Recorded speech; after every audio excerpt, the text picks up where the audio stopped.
নাম। আমরা আজকে প্রভু যিশু তার ডাকে আমরা আজকে বিভিন্ন প্রান্ত হইতে আজ আমরা এই মন্দিরে আজ উপনীত হয়েছি।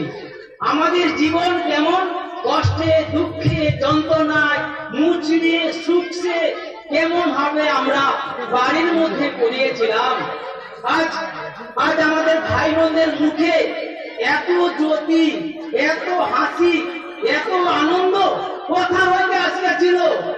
কোথা হইতে এত প্রেম আমাদের মধ্যে উদ্ভট হইয়াছিল? আমাদের প্রভু যিশু, যিনি আমাদেরকে মিলন করিয়া দেন, তাহাদের সঙ্গে মিলন করতেন, আমাদের মিলন করিয়া দেন প্রভু যিশুর সঙ্গে।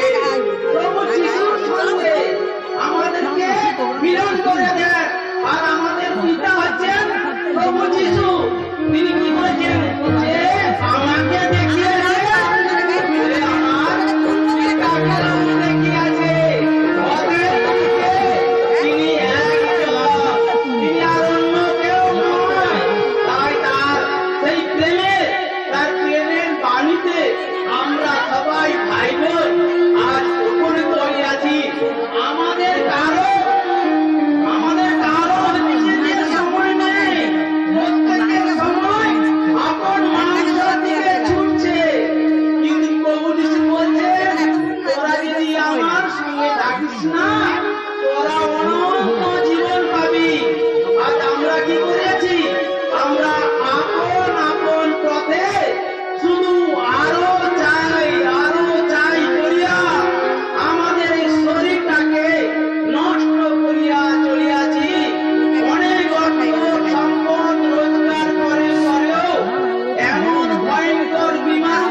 মানুষের যদি নতুন জন্ম না হয় কখনো ঈশ্বরের রাজত্বে তিনি উপনীত হতে পারে না।